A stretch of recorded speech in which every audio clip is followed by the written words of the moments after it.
Good evening, everyone. We'll try something different today, and leave these things up here as we contemplate sunshine still, even though it's evening. But the sun is here with us, as always. The beginning of summer, right? It's always good. If we came here tonight to find out who Leo is in the family, forget about it because you're not going to get it. I'm not telling.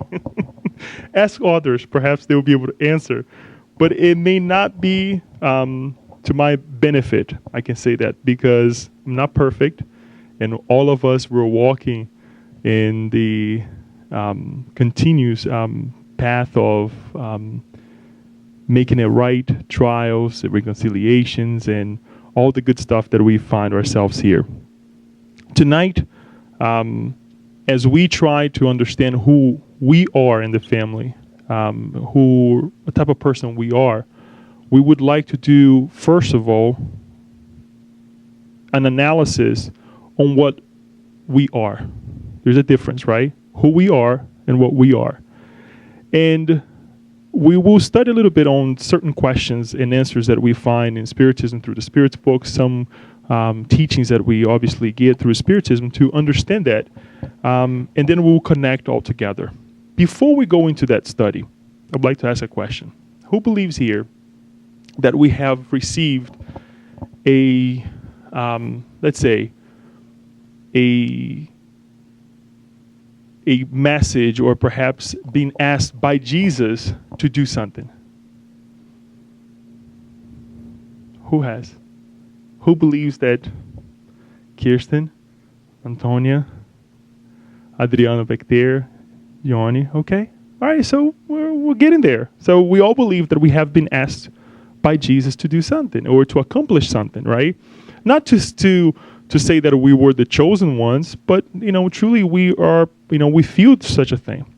And the same thing happened to Peter, based on the teachings that we received from the Spirit Humberto de Campos in the book Cartas e Crônicas, and in English would be Letters and Chronics, Dead Chronicles. Thank you, Kirsten. That he brings many passages. And one of the passages that he brings on chapter 3, it's entitled The Petition of Jesus, or Jesus' Petition, in which Jesus turned to Peter and asked Peter to go to Jeremiah's house to help his daughter. His daughter was very ill, in bed, and he asked, please, go and help his daughter.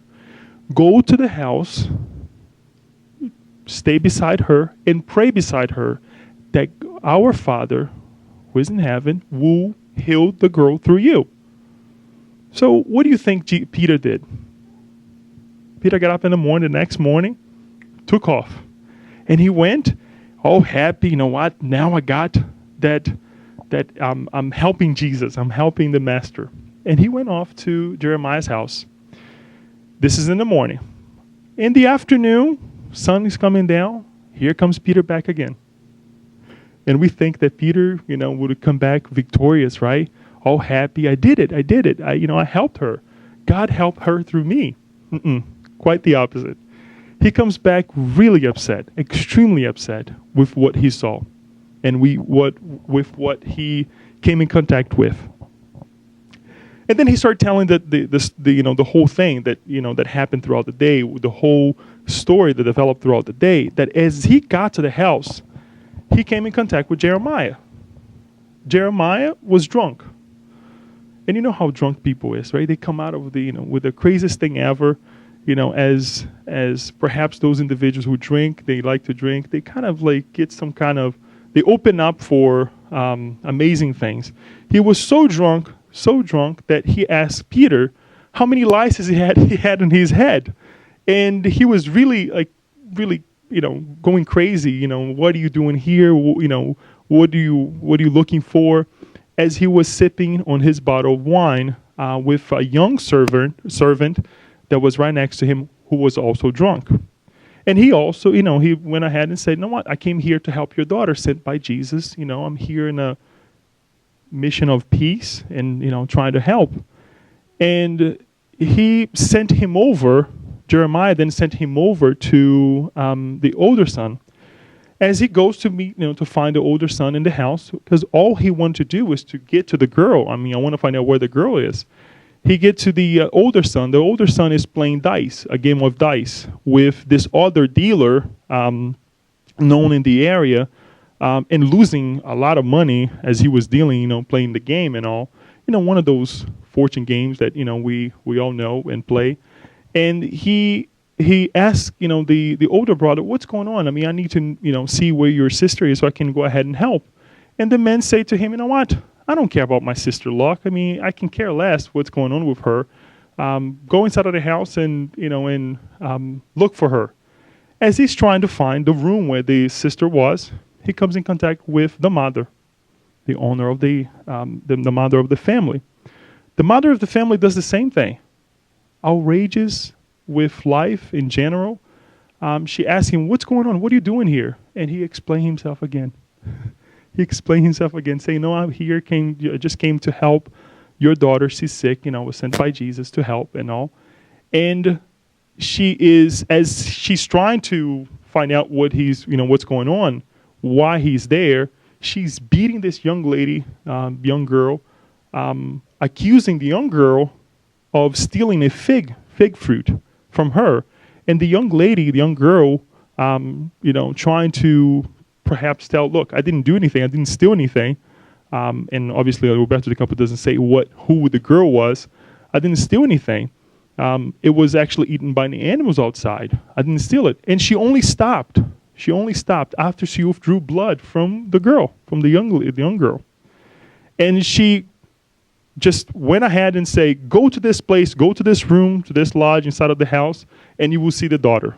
But she was so disturbed that she sent him to a different room where the daughter wasn't there. It was the younger brother who was there. And as Peter got to the room, he sees this young man, stealing from his own family, taking a large quantity of jewelry from the family. And as he entered the room and the man sees him, he's like, what are you doing here? Again, he gets questions again. He gets to be questioned again.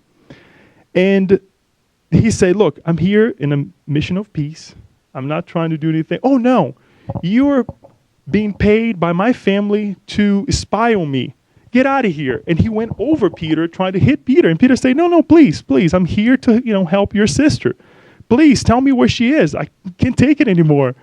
And obviously, against his will, he finally takes Peter to where the sister was and where she was laying on the bed. As Peter gets to the room, it doesn't get any better. And this is, again, remember, I'm telling the story, but this is Peter telling Jesus what happened. Peter gets to the room, tries to talk to the girl. As he's talking to the girl, what the girl does? Start, cussing profanity and a bunch of things, making a bunch of tough signs for that he didn't want to see it. And he said, this is a sick person. What am I going to do? And he said, you know what? Enough is enough. I'm going home. He went back home. Didn't help anybody. He got upset that, look, I'm going to this house to help. I'm going to to this family to go ahead and serve the master. And look what I receive. This is what I get. So he goes back, as we mentioned, he goes back and he explains to Jesus what happened. And Jesus is looking, and as Umberto Campo mentions this story, I can imagine how, Jesus, tried to understand his obviously statements about the family. And he's just looking at Peter and saying, okay, all right. And then as he's quiet, thinking, what he would say, Peter then questions Jesus. Jesus, didn't I do the right thing? Didn't I serve you? Didn't I go over there and try to help you? And I went early and everything. What right do you think that these people, they deserve some kind of prayer when they were drinking, gambling, cussing profanities, and all kinds of good things that we mentioned? And Jesus looked over him and said, Peter, I know Jeremiah, the wife, the sons, and the daughter. When I asked you to go over there, it was only to serve. It was only to serve. And the message stops right there, right at that moment. it makes us wonder, right? What kind of petitions, what kind of service we have been asked by Jesus. But let's do this. Let's take this story and put aside. Let us now go back to what we have said before. What we are. Then we're going to get to who we are, right? And knowing who we are will also help to find out who we are in the family, in the circle in which we live, right? So let us take this. First question of the Spirit's book. Does everybody know? Does anybody want to say it? What is God? And what is the answer? The supreme intelligence, right? The first cause of all things. The supreme intelligence. Let us think of what this supreme intelligence means to us. The Spirit didn't say the only intelligence of the universe. It's the supreme. There's nothing above that supreme intelligence, right? So if this is the supreme intelligence and we see on the answer that he is the intelligence, he is the intelligence, not that the intelligence is an attribute of God, but he is intelligence. And then we take a jump forward on the questions and answers of the Spirit's book, and we'll come in contact with question 76. And on question 76, what do we see? What is the definition of spirits? On the definition of spirits, as the Spirit gives the answer, they say, the spirits can be defined as the intelligent beings of creation. Intelligent being of creation. So God, being the intelligence, the supreme intelligence, creates us intelligent beings.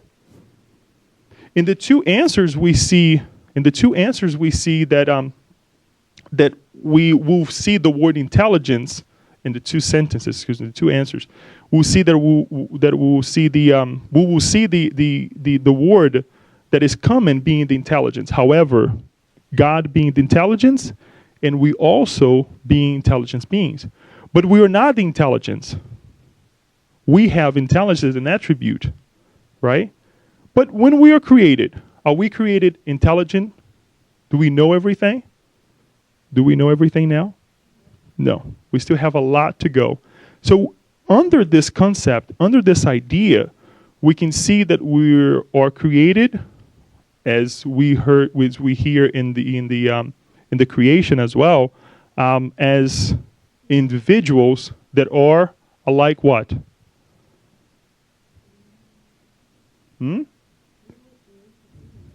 We're created ignorant, right? But we hear also that we're created just like God, right? In God's image. But we have a potential, thank you, Yask, we have a potential to develop this intelligence. Because this intelligence is an attribute, is something that we have to perfect. On question 621, the Kardec asked the Spirit, where is the laws of God written? In our intelligence, isn't it? Are we good? In our conscience. We see these things over and over. And the reason we are going through these teachings and we're visiting these things, because it may seem redundant, it may seem difficult that, oh, you know what, why are we seeing this again, right? But when we come in difficult moments in our lives, then we tend to forget. So it's good to be reminded. It's good to go deeper and analyze these things. So the supreme intelligence of the universe created beings that are also intelligent. But we're not intelligent from the get-go. We have to develop this. We have to perfect ourselves. When we talk about ignorance, it's not the ignorance that we were created imperfect. Otherwise, we wouldn't have the attribute of making it right? We would see only wrong things coming out of ourselves. It's something that we need to think about it. Something that we need to really reflect about ourselves. And we'll see why. We'll see why. So in these two questions, we see intelligence. There's another question also that I would like to mention. It's actually in question 23. On question 23, that is quite similar to this idea of intelligence.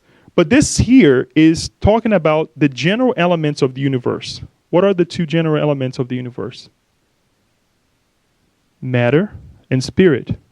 So Kardec takes, it seems like the same question, but it's not. It's question 23, and the question is, what is spirit? The spirit's an answered, the intelligent principle of the universe. It's a little bit different because here we're talking about the elements. We're going through these questions, these two questions, mainly 23 and 76, so we can understand that perhaps we know that there are these elements, to emphasize also that we are spirit. We are beings that can be perfected. We can perfect ourselves as well as help others perfect themselves. Right? Not that we're waiting anybody to perfect themselves. We have to do for ourselves. But between these two elements, we exist. Matter and spirits, they exist, right? But what gives us the quality to know, to truly know who we are? Now that we know that we are spirit created by God, the supreme intelligence. These two elements, for example, a chair, the podium, it exists, right? It does exist. We can see it. But do they know that they exist? They don't. They don't know that they exist. So we ourselves, we exist incarnated in this physical body, right? But we know that we exist. And that it helps us understand who we are. It gives us the opportunity to really develop ourselves. The chair can be perfected by us, the spirit, the intelligent principle. Again, just for us to emphasize on this idea on what we are. Now, how does it happen? How can we perfect ourselves? How can we perfect ourselves? It's a simple question.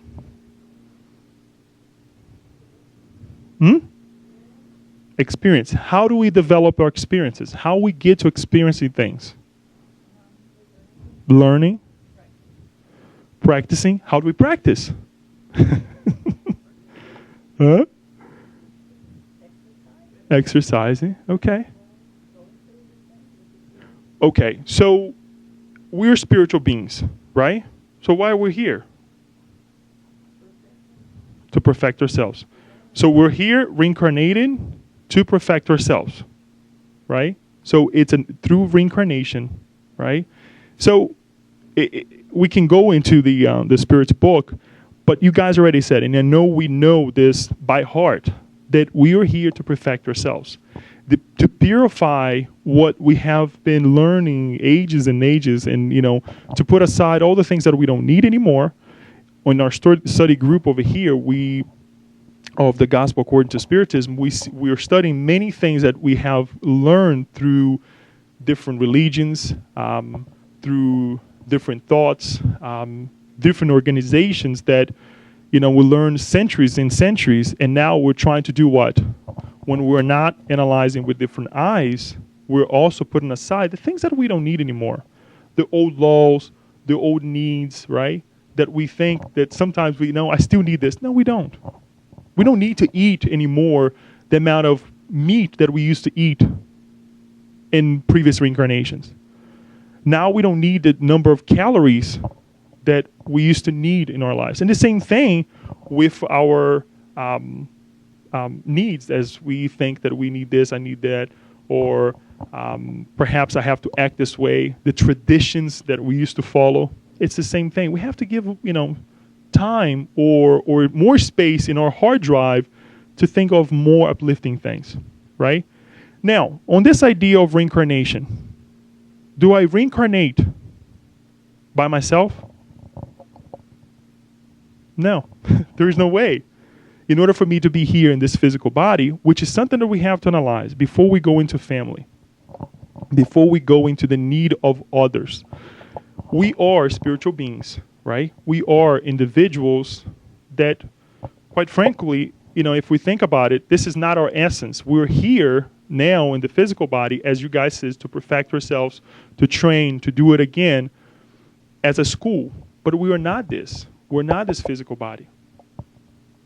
Think about this. And Spiritism comes to us And we learn these things and we read it over and over and over.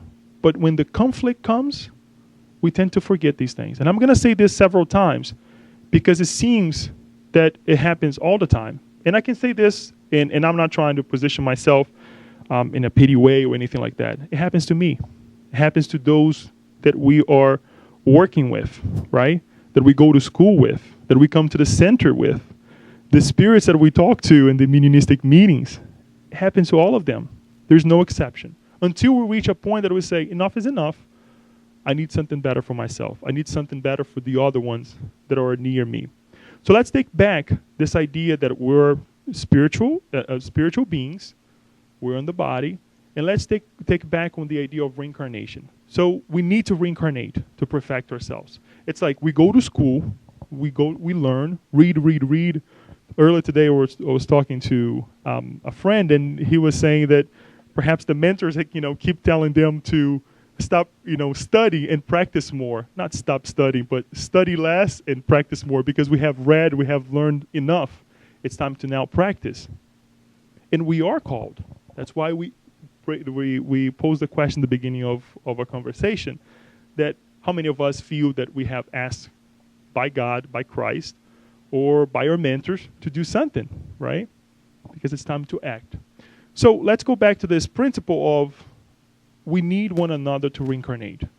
I'm not here alone.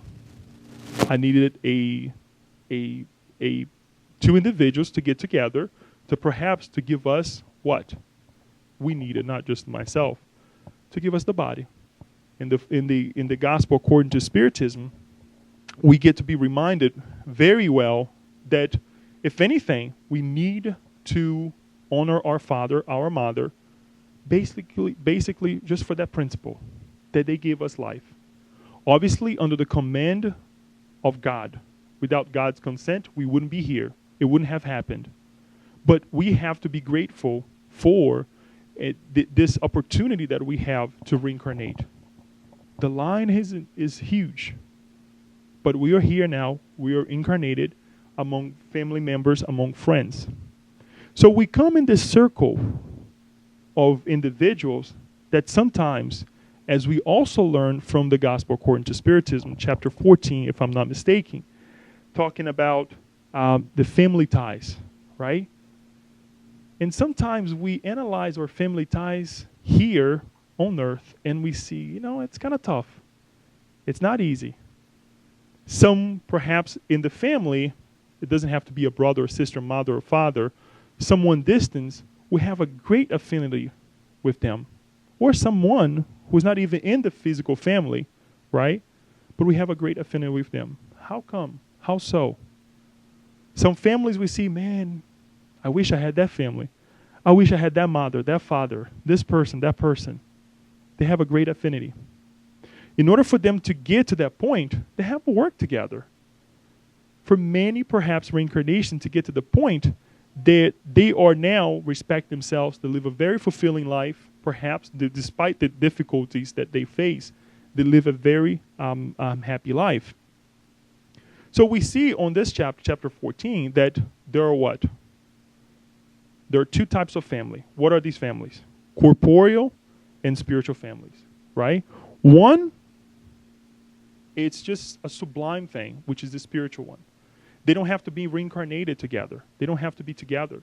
In chapter 4, we see that perhaps we could be reincarnated here, but my spiritual family, those who are perhaps more enlightened, more advanced, what do while I'm here incarnated? Fighting for my rights. They're praying for me. They're praying for each one of us if we have these beings that are not incarnated with us. Perhaps we are reincarnated with individuals that are a little bit more difficult than us. Yes, some are more enlightened, that so much so that we don't even understand them. Don't we have that sometimes in the families, the older brother that have the responsibility, and sometimes it's tough to connect with them because they know more than we do. And we tend to do what? To fight, to be rebellious and all. Perhaps we have a professor, someone who is very close to us, that they're very tough on us, but they are giving us the ability to multiply our our good deeds, what the essence that is inside of us. And we see this all throughout, perhaps in the corporeal families, perhaps in the spiritual families. It's right here, chapter 14. Blood ties do not necessarily create bonds between spirits. The body comes from the body, but the spirit does not proceed from the spirit. But the spirit does not proceed from the spirit, since the spirit already existed before the formation of the body. The parents do not create the spirit of the child. They do nothing more than supply the material wrapping, although it is their duty to help the intellectual and moral development of their child in order to further its progress. This is interesting as well, because when we tend to manipulate others or other things in our lives, saying, it's my child, it's my husband, it's my wife, it's not ours. Who created? The supreme intelligence. It's interesting because Kardec is very wise in the way he compiled the books, obviously with the guidance of the higher minds, but he had the knowledge to do so as well. He had the essence side of him to be able to go ahead and put such a thing together. And he starts with the Creator on the Spirit's book. And he ends with the Creator as well. Talking about the solaces and all those things. How are we going to be higher minds, like the higher minds that came and gave the messages as well. So he starts right there. What is the base? Let's always go back. When we are in trouble, let us always go back to the essence, which is this intelligent principle. Not intelligent principle, the supreme intelligence, excuse me. So, in the gospel, talking about the family again, Joanna de Angelis as well mentions parts of this chapter as well on the family constellation, the lessons in life, as she tries to talk about family, and many other books as well that is unfortunately not in English yet, but this is a great start when we're looking for information about family, talking about the family of today, which we will talk about next month as well, explaining to us that perhaps it's a gift that we have.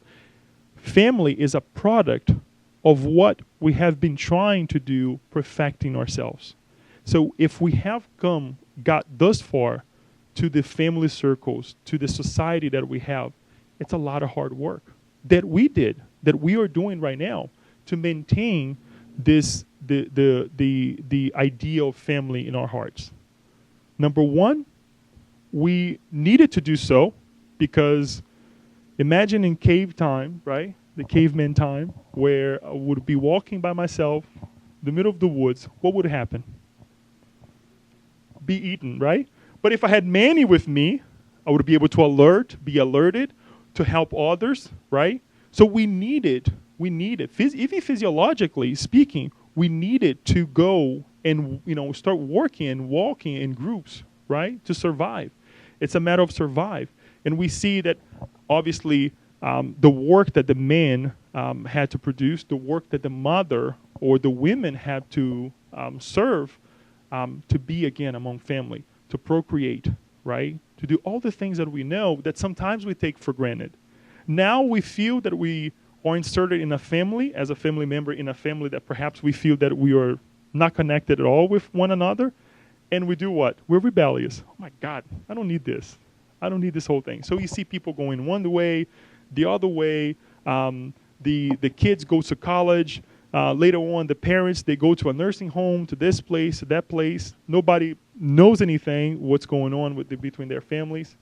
And we know the tragic situations. But again, she also mentions about this development of the family. So it's, again, a gift that we have, obviously a product as a gift that we have in our lives when we see the establishment of family in our lives nowadays. So let us do this. With this little bit of information, let us take it a step back and then analyze what happened there with Peter. He got to be sent to help the family, right? So let's take a step back and find out. What were the people that we saw there? Let's rewind. Start from, with the end. family members.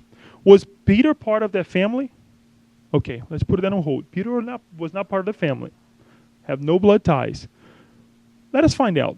Are we being like the daughter who was sick and needed help and rebellious?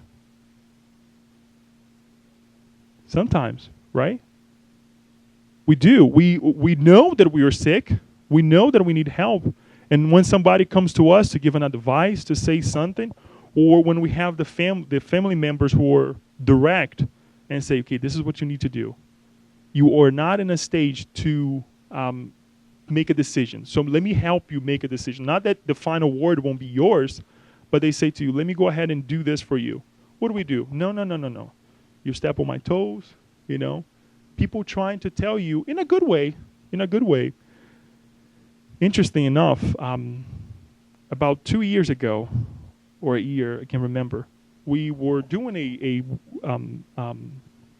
a project at work where to develop people and, you know, trying to find out how we can become better beings. Believe it or not, this is happening on companies nowadays, which is a beautiful thing. Better beings, and obviously be a better worker, someone who can dedicate better to the work environment, and not just go to work and think that, okay, I have to process this, I have to do this, I have to produce so many numbers of quotas, you know, how any work needs, you know, perhaps to have measurements so they can do better next quarter, next year, and so on and so forth. So they asked us to ask people, whoever we want to ask, especially at work, in our work environment, where we work directly with, what these people, what these individuals would think or thought about us. And say, look, I need you to describe me in a piece of paper. Just write it down. What do you think about, you know, the type of person that I am? And it's funny because you ask that at work, and then you go and ask that at home, it's completely different. You're like, oh my God, why is this so? Obviously, I didn't ask here in the Spiritist Center, because here in the Spiritist Center, they would, you know, put the previous life, in the writing as well. So I was like, no, we stop at the home, and at work. To me, it wasn't anonymous, but I knew who was giving it to me, because and they asked, if you wanted to go ahead and make it anonymous, you can do that as well, if you don't feel that that's going to go ahead and go well with you. But I was like, you know what? Give it to me. Give it. And it's funny because people perceive you in a completely different way. Now, is it just a matter of perception? It could be. It could be, because everybody have their sentiments, their feelings. It's different. It's definitely going to be different. No doubts about it. But where is the disconnect? Can we blame the individuals who are telling who we are? No. So we look at it and say, okay, wow, they're giving me a feedback at work that is completely different from what, I shouldn't say completely different from what I'm getting at home, or perhaps other or friends. But it happens in our day-to-day lives that we see, here I am one person, and here I am a completely different person. Different personalities. No doubts about it that perhaps if we would discuss certain things that we discuss at home, at work, it wouldn't go quite well. There are perhaps laws, and perhaps in the as we call the work or the worker handbook, right? Certain things that you can talk about, i.e., politics, right? Religion. Sometimes you don't want to talk about it because not everybody's on the same page. But we see this in our daily lives. We see these traits in our daily lives. And we forget that we are what? One spiritual being. Perhaps if there are things going wrong at home, I need to take care of it. There are things going on at work, I need to take care of it. At the Spirit Center, wherever we go, we have to be one individual. We at least try to be one individual. But we can be a loving, kind person at home, but at work, I'm bad-mouthing people. I'm saying things that is completely contrary to the studies, to the teachings that we receive. But we're analyzing who we are, right? Along with the people that Peter saw at that house. And we are analyzing who? The young lady. Someone comes to her and say, I want to go ahead and help you, but I don't want your help. But you're sick. I don't care. Let me be. I want to die. Sometimes we play that role, don't we? Sometimes we play that role. And it's not, very seldom. It's most of the time we're playing that type of person. If we're not the young lady who was sick, can we perhaps be the individual who is taking the treasures of our families? Because that was the younger son. The younger son was that individual who, in fact, saw that, the family had riches, and he was just living the life, trying to steal, trying to do whatever he had to do in order for him to save his portion, without working for, without the elaborating work that the family allows us to perfect ourselves, right? Again, more often than not, we are in that position. I'm not again accusing anybody. I'm actually quite the opposite. I'm trying to go ahead and put myself as well, because when we read these passages, it's not just for us to go and and apply to society. It's for us first, for ourselves first. If we're not that young son, who did Peter see before the young son? The mother. What was the mother doing? Beating the young girl, right? Beating a creation of God, the supreme intelligence. Accusing her of stealing a fig. Forgetting that in the other room there was someone who was stealing more than just a fig. How many times we find ourselves in this position? And we go on until we get to the main point here. What about the older brother? What was the older brother doing? Not too different from the younger brother. He was just utilizing money, losing large sums of money in gaming, in playing, thinking that life is just a game, to sit down and lose money and lose the riches that perhaps the father, the parents, or what life gives us. What life gives us. It's not injustice when we see individuals who reincarnate in a rich family. It's not injustice. The injustice is when that individual who reincarnates in a rich family and do nothing with their rich. Recently, going back to the book Coração do Mundo, Pátria do Evangelho, Heart of the World. What is how do we Brazil, Heart of the World. Thank you, Dione. Country of the Gospel, or exactly. Thank you. Before Hillel, by the orders of Jesus, reincarnate in a rich family, in a very wealthy family, we see like, wow, he's asked to reincarnate now to open the eyes of the Europeans to what? To find the new land, right? Through navigation and all. What does he do? He is given the opportunity, obviously being a enlightened being, to reincarnate in a wealthy family, to go ahead and utilize of their wealth to do something that would allow the work of Jesus to continue. And that is not, explicit said by Humberto de Campos, but it's something that we have to analyze. Look, he's given an opportunity, as we are sometimes, to be born, to be reincarnate, or to reincarnate in a wealth family, to do something with, to utilize that money to multiply the riches of the universe. It's not mine. The work is not mine. The work is not ours. It's God's work, the supreme intelligence. So we see, I'm just trying to bring that example that sometimes we think that perhaps the grass is greener on the other side. No, there's a lot of work. There's a lot of choices that comes with also that wealth that they receive. That it doesn't have to be perhaps the monetary wealth, but also different types of wealth as well that we see in many families, and they're not able to multiply it. Just again, going back to just to illustrate a little bit further what the older son was doing. What about the father?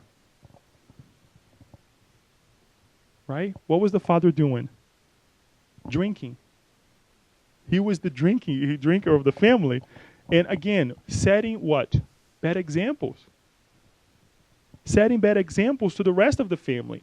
In what right he would come to that family and perhaps say something? Perhaps he could still, because he's the father of the family.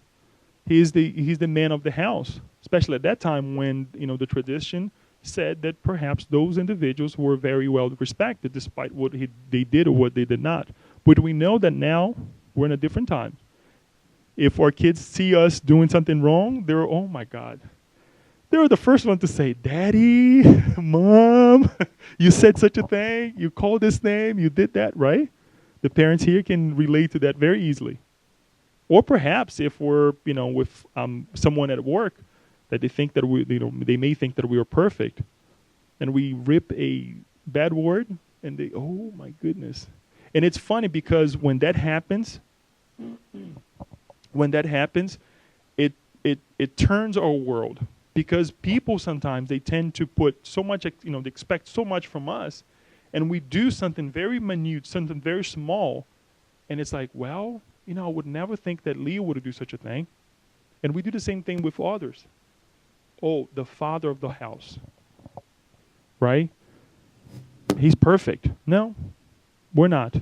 We're also trying. And that's why it's important for us as family members to alert our kids, to alert our partners, that perhaps, what? I can make mistakes. Don't expect for me to be perfect, because I'm not. I have also my limitations. And that's an important part of also this teaching that we get from the Father. He was obviously directly drinking and wasting his time with foolish things. But then we come to the main point. Peter. What happened to Peter?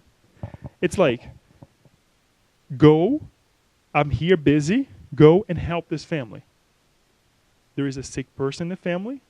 He only described the sick person. You see, Jesus was like, couldn't he have said, when you get there, you will see the father, the mother, everybody's sick. Pray for everybody.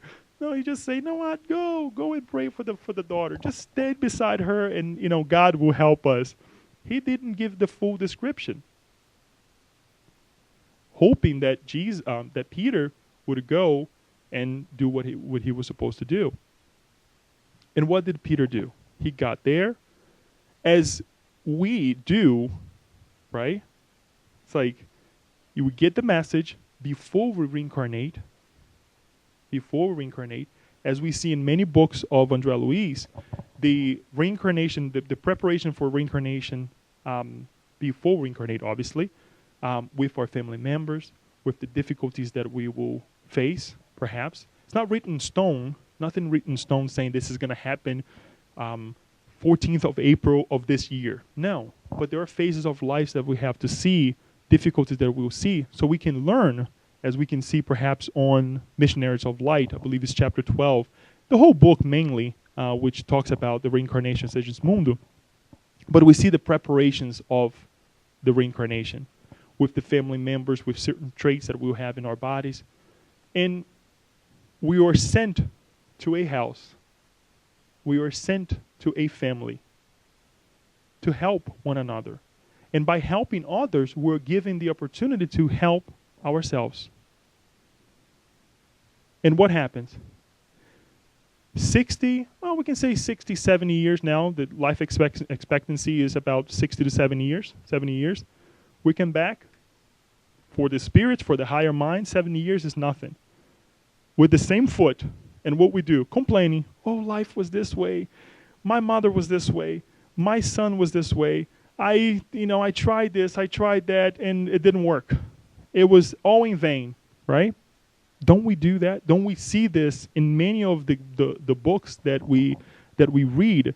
In Action and Reaction, there is a chapter of, I forget the, Ildil and Marcella? Ildil and Marcella, as I marked it off here, just so we can. Chapter 14, titled Interrupted Redemption. In previous life, he had obviously a difficult or previous reincarnation had a difficult reincarnation with some of the individuals that he encountered, and he was supposed to reincarnate to live a more fulfilling life, not perfect. And that's the thing, it's not perfect because we can perfect ourselves. We can perfect our intelligence, the attribute that we have given by God in one reincarnation. Kirsten was reminding all of us this week that the steps that we make in our reincarnatory plans in one life is very minute, something small. God is not asking us to climb the Mount Everest. It's just to do something small. Be what we're supposed to be. Be what we were supposed to be. So Ildil then is supposed to reincarnate with Marcella, his wife, with 3 children. 2 daughters who had a huge affection for them, also related to him in the previous reincarnation, and a son. This son, he didn't like that much. He did not like that much. And he would care for the daughters in a very special way, but the son, he despised the son, he didn't like the son. And obviously Marcella was a type of person, very resignated, very calm, that he didn't appreciate that. He had an affair. He was trying to be or to stay with this other person. And obviously things that do not go as planned before he reincarnated, because the reincarnation was prepared by Mansampas, right? So they had a moment of discussion. We're going to do this. We're going to do that. After years of reconciliation with those individuals that he had fights with, we can just imagine, right, the amount of work that we put in, and our mentors as well, that we put in. And that's another point, that sometimes we think that respecting others is important. But what about respecting ourselves when we have a choice of doing the right thing or continuing with our passions? Knowing that most of the time, in the stage that we are right now, that if we take the wrong path, we're going to suffer. So sometimes making the right decision, even if it may hurt, it's like that exercise that you're not used to do, and you do it, and you know it's going to be like, man, I could be, at this place right now, but right now I'm at the center. I could have gone to that party, but right now I'm here. Hopefully Leo will say something that will help me out, But it's that choice that we make, that perhaps not now, but in the future, it may bear some fruits. And that's tough. And we think that respecting others is important. But what about respecting ourselves? What about respecting ourselves? He did not respect himself. Ildil wanted to live a life just as he lived in the previous life. When we come in contact through reincarnation with the physical body, we are tested. We are tested by the passions of the body, right? By the beauty, temporary beauty of the world, the nice house, the nice car, the nice status in life, right? That we always wanted to do. If we cannot do it at home, I'm going to try to do this outside. So Ildil, what happens? He doesn't get to that point where, as everything was planned. And André Luis questions then, okay, so what's going to happen? He was supposed to go ahead and help not only himself, but others as well. It seems like the wife and the kids, they're doing everything to ascend, to become a better being. So what's going to happen with him? Now, let's say years after, I'm just paraphrasing, they discarnate. Where are they going to go? Because he was in a standstill, if we can say. He didn't do anything much to progress, but they did. The explanation of the spirits is that perhaps he's going to be in a same situation, but not with those individuals anymore. There's no compatibility anymore. Those individuals will ascend. Perhaps they will long for that father, that person that they love, right? And so will he long for that person as well, for those individuals that he liked it. And he's going to be like, I'm not in the right family. That's why sometimes we see the disconnect. Again, this is not a rule of thumb. This is not to say that perhaps we're living with the family members that we don't have any affection whatsoever. Because even if there isn't any affection whatsoever, there is something good about that person. There is something good about me as well that we can put together and we can learn from one another. Chapter 4 of the Gospel according to Spiritism. These individuals that perhaps are more enlightened than ourselves, they get to reincarnate in the same family to boost what? Progress. To help us. And we don't understand them. Or the opposite.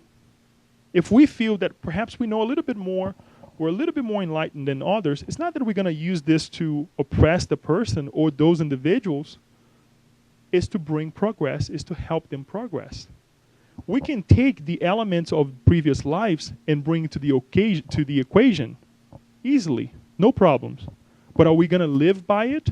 By saying, you know what, I'm here, I'm better than you are, and I will dictate what's right or what's wrong. No, because that's not what Jesus did. And that's what I would like to go ahead and bring and finish this talk tonight. Because Jesus, through the teachings that we get, who did he call to be part of his family? And there are many families here. He had his family of blood ties. That also there's a beautiful teaching when he said, who is my mother? Who is my brother? Who is my father? What's the teaching that we get behind that? Was he denying those individuals? No. He was simply saying, those who are complying with God's law, they are my brothers, they are my sisters, mother, father, because they are walking with me. But then he chose certain individuals, and other individuals also came later on, as we are also trying to engage in this family, right, that Jesus called to help, to serve, to enlighten ourselves as we serve one another. Because we think that perhaps helping somebody else is for that person only. But who needs the most? We need the most. We need that opportunity to exercise what we have inside of us.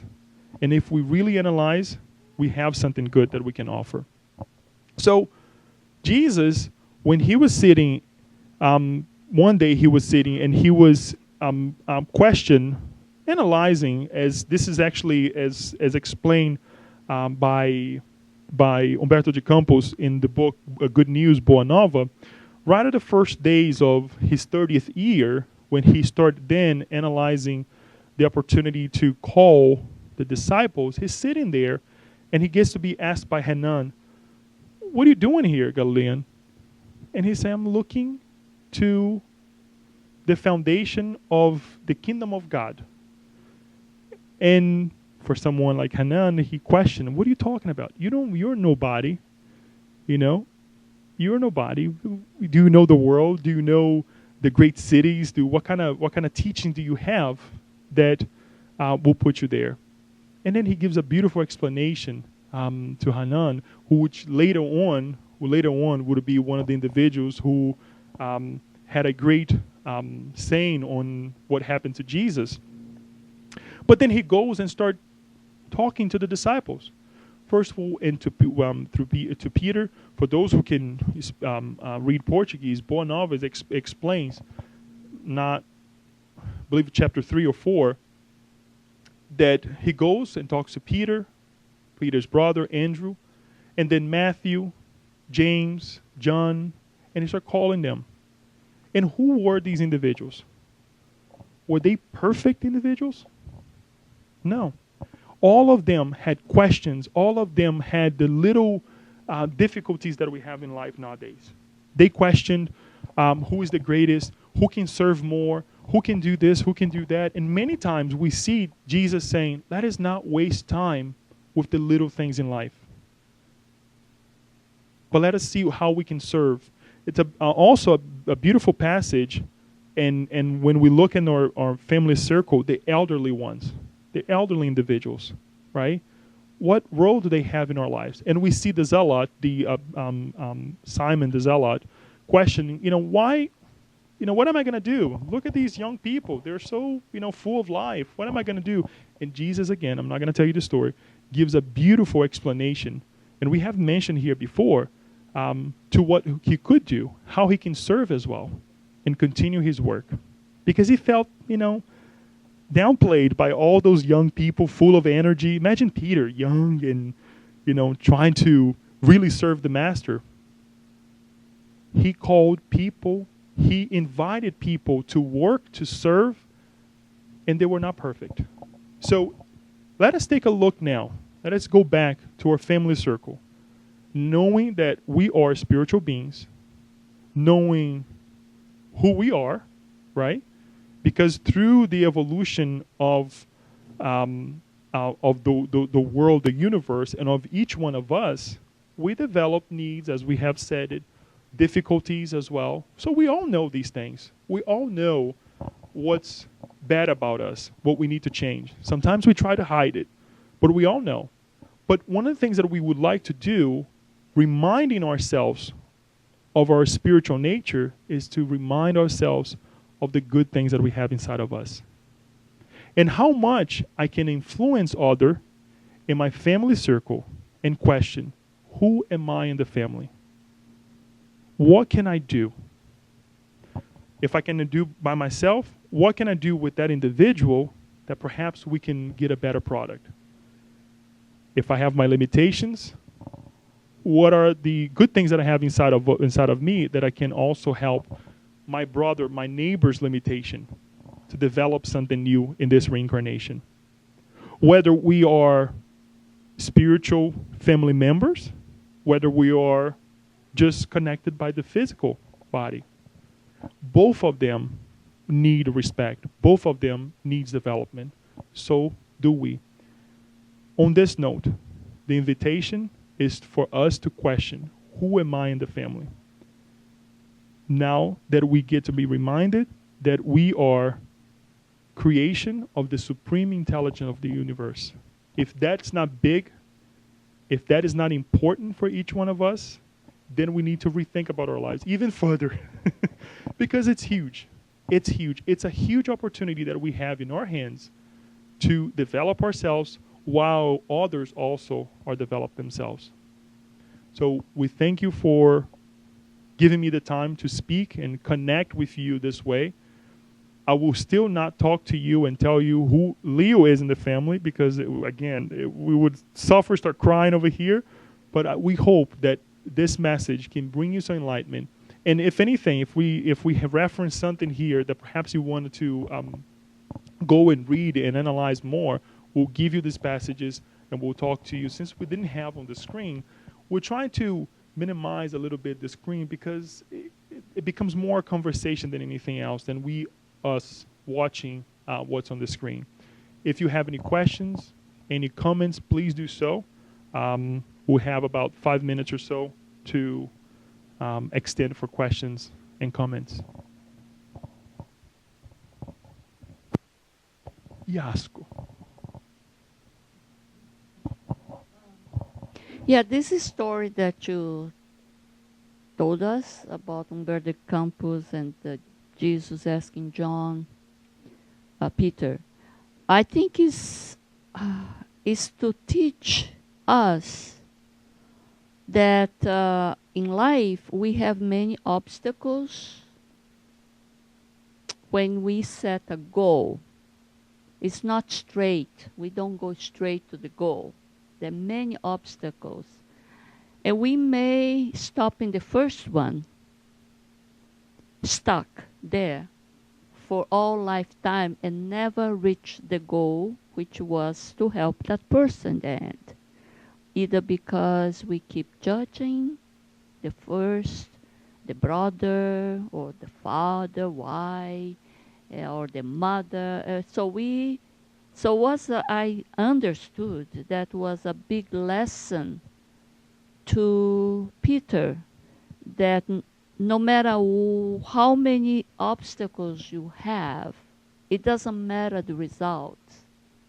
What matters is our willingness to reach that goal, which was to help the person. Doesn't matter the results. It matters to us that we did follow the order, order of Jesus, our plan, we follow our plan of in this evolution, in this incarnation. So we cannot get stuck and stay justifying our failure for the obstacles that we find in life. I understood like this the message. I don't know if there is something else, because I don't know if they give some answer from Jesus when Peter comes back upset or depressed. What was the answer from Jesus, for this apparent failure that Peter was feeling? It's a good point, Yasko, and you're right. Obviously, there are many ways that we can interpret the message. The message is short and sweet, if we can say it that way, for lack of better words, and very enlightening in many ways. Yes, take in consideration what you said. Perhaps Peter was very courageous because he didn't stop in the first obstacle that he had, right? But we want to bring this message because it's the same as if we go reincarnate in a family group, as we go to attend that family, as we can say here, as a mission, and we're not here in a mission yet, but we are asked by God through Jesus to say, go and serve. All that I'm asking is for you to go and serve. And we also face the roadblocks, as you said. Perhaps we tend to say, no. We see many parents, especially the men, giving up on the family and saying, you know what, this is not for me. I have a really, tough wife. I have a really tough kids, or this happened in my life, and they give up and have a young woman. And again, we're not criticizing here, but we want to take this story and simply say, in Peter's case, he was incarnated, and he went to, help this family. We can take that and spin a little bit and say, what if was his family members? Would he act differently? Because we also know through the Bible and through many sightings that who did Jesus heal? Who was sick, very sick, on Peter's home? The mother-in-law, right? And afterwards, she did what? She started serving too. Some people even play and say bad jokes about that Peter denied Jesus because he healed his mother-in-law. So you can imagine. So we see these are bad jokes. Yes, leave that aside. But we see that we can analyze as if we are sent by God to this family circle. And I'm not only reference here the family members that we incarnate with, the mother, the father, the wife, this and this and that we choose, but also at work, at the Spiritist Center, at wherever we go.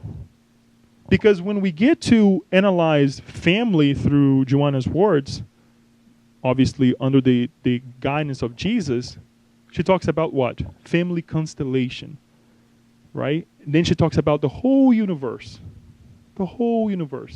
Mothers accepting kids, mothers' kids, as if it was hers, right? Parents helping others, guiding others, as if it was their kids, or helping a mother or somebody else's mother as if it was his.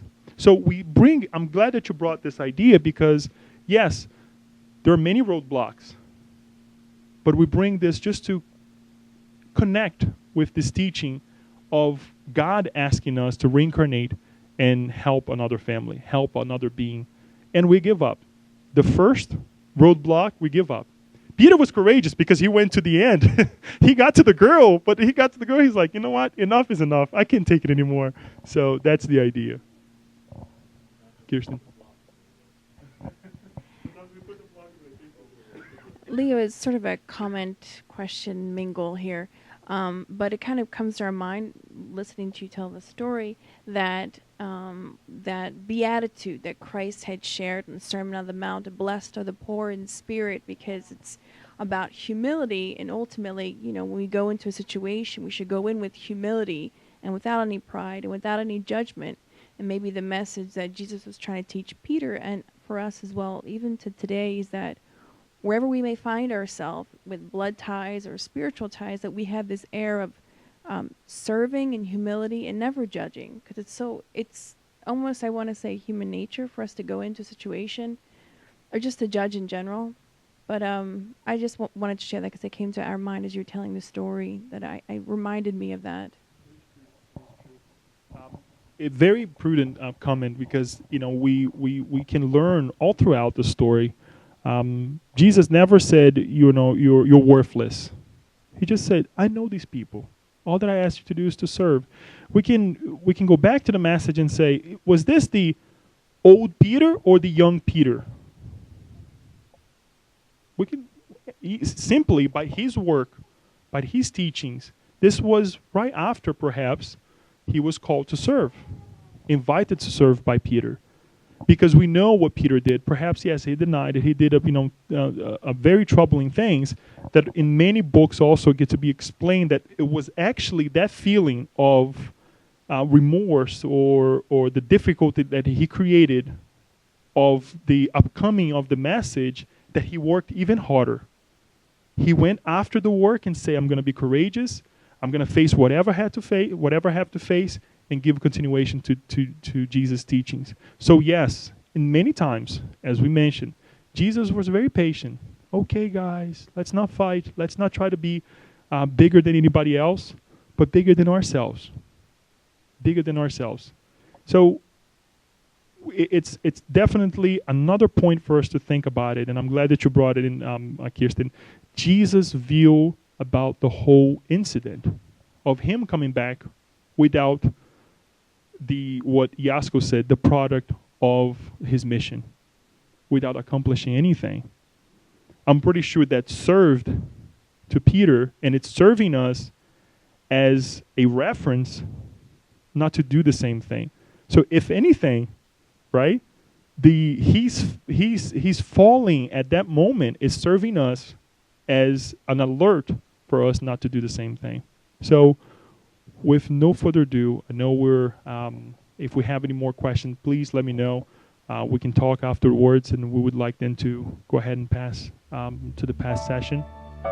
Daniel.